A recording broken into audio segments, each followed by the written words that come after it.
I have this small phrase that I use about what personal branding is.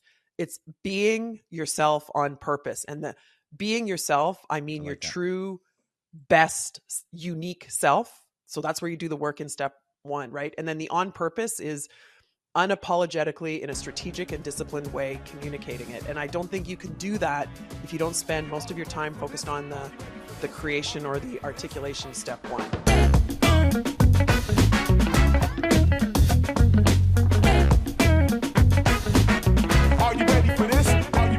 What's up, lifers, and welcome to the Daily Standup with Lifetime Value, where we're giving you fresh new customer success and business ideas every single day. I got my man JP with us. JP, can you say hi, please?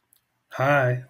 Ooh, we did it right that time. And we have Andrea with us. Andrea, can you say hi, please? Hey, everyone. Hey. And I am your host. My name is Dylan Young. Andrea, thank you so much for being here. Can you please introduce yourself?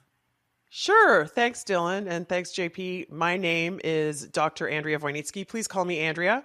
I'm an executive communication coach at Talk About Talk, where I coach ambitious executives and, yes, many customer success executives to communicate with confidence and credibility. And I have a podcast, and I do boot camps and workshops and one-on-one coaching.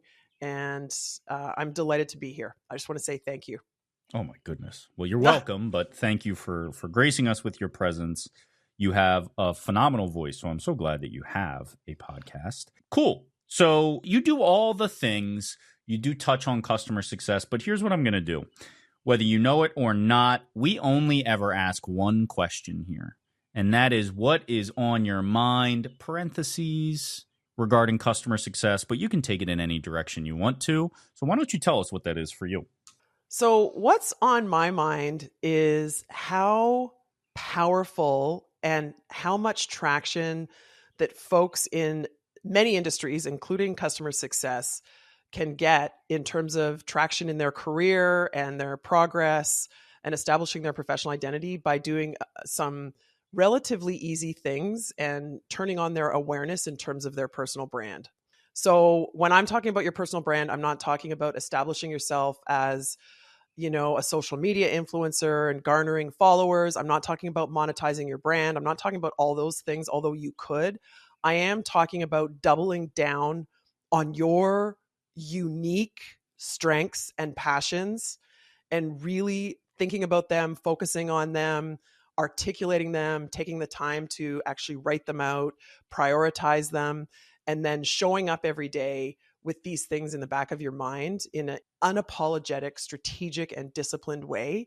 And I've seen countless times over and over again in my communication skills coaching practice how, as opposed to other communication skills, which are legitimate, right? Like focusing on overcoming imposter syndrome or listening skills or formal presentation skills, how this exercise of focusing on your personal brand will provide you with greater returns than just about anything else. So I'm really excited about this topic. It feels like the foundation everything else must be built on, right? Very well put. Yep.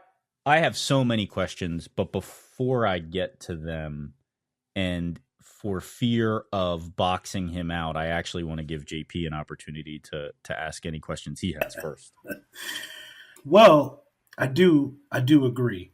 And I think that's why it came to me, because he may have something, but I really agree with this idea of personal branding. I think that it's one that from very early on, when I began sort of utilizing LinkedIn more as my platform, I really thought about, hey, I'm not going to try to be a thought leader. I'm not going to, because I remember when I started, I didn't have expertise in CS. I don't even know if I'm comfortable saying that now, but I knew that I still had a perspective. I knew that there was still connections to be had. I knew that it could be iterative. I could use this as a way to, connect with people and also really, show who I am, because I thought that was really important. And I think as I continued, I began to see that LinkedIn, for me, just as a platform, became a place where I could really signal who I was professionally And what I mean by that is I don't have to appeal to everyone. I wanted to have like more of a resonance with people that I felt were like-minded. And I wanted to build a community that way instead of, as you said, like trying to sort of garner a whole bunch of followers or do, because I wasn't really interested in that. Yeah.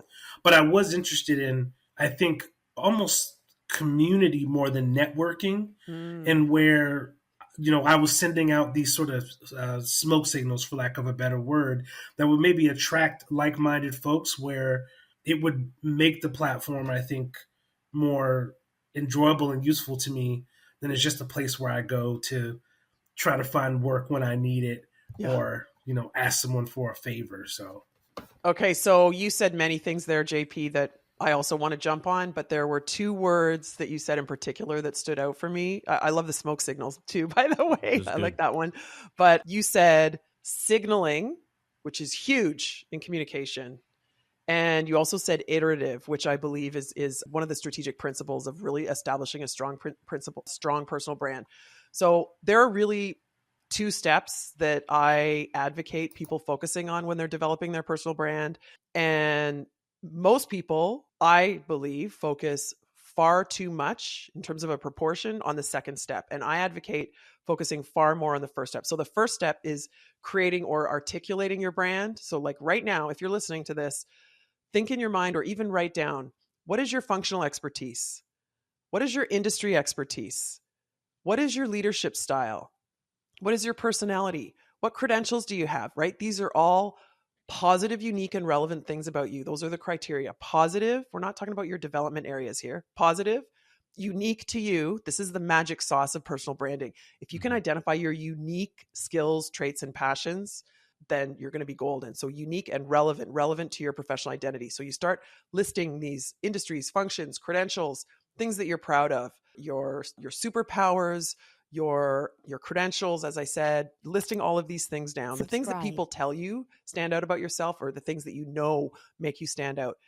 Once you've done, at least started this list, then you go to step 2, which is the communicating. So this is when you go to LinkedIn and you've got this list, this amazing list. It's this focus list, and you don't feel arrogant because you're not saying you're good at everything, but you're sure that you're good at these things, right? So you're consistently reinforcing them. And then JP, you said the word iterative.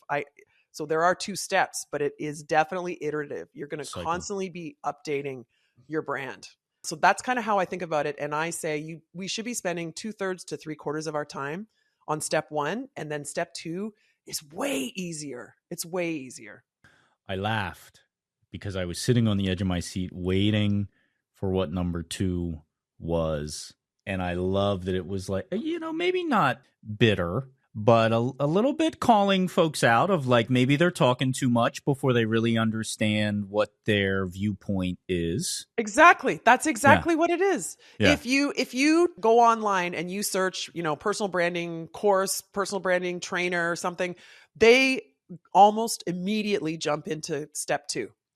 And I'm like, whoa. Yeah. Back up. So I have this small phrase that I use about what personal branding is.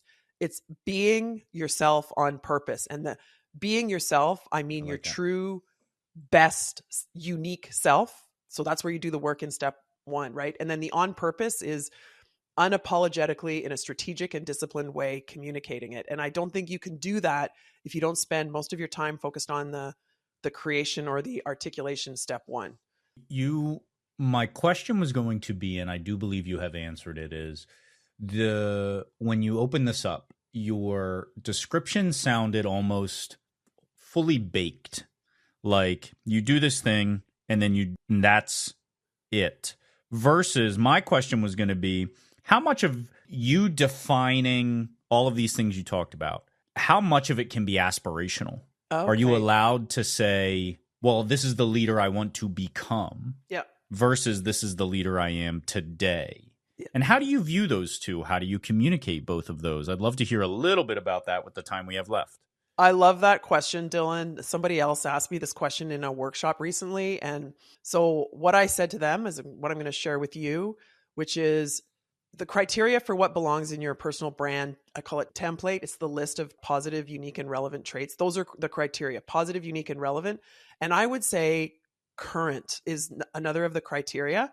So that said, if you have aspirations, there may be 2 new themes that you can add there, right? So one of the themes may be, I'm an aspiring, customer success leader, or I'm an aspiring, that could be one of your themes. And the other theme that you could add to your list is that you have a growth mindset. You're a lifelong learner. You're ambitious. You're focused on self-improvement and development, because if you didn't have these, aspirations, then that wouldn't be the case. So my answer to that is you want to be talking about yourself here, today, and now, but today, here, and now, you have aspirations. So that can be like, I'm just repeating myself, but one of your themes could be describing your aspiration. And another one is that you are focused on self-improvement and self-development. I love it. Andrea, you doubted us. You weren't sure how this episode was going to go, whether we could get anything valuable out of it, but that is our time, and I think we have accomplished that. I'm going to attribute most of that to you, I will say. But I love this. I love this a lot, and I'm sure JP does too. He's a little bit more on this spectrum than I am. I'm getting better.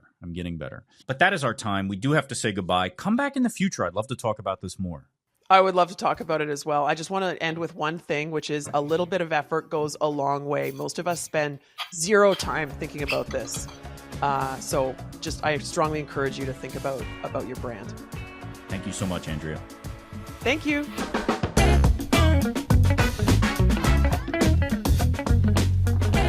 You've been listening to the Daily Stand-Up by Lifetime Value.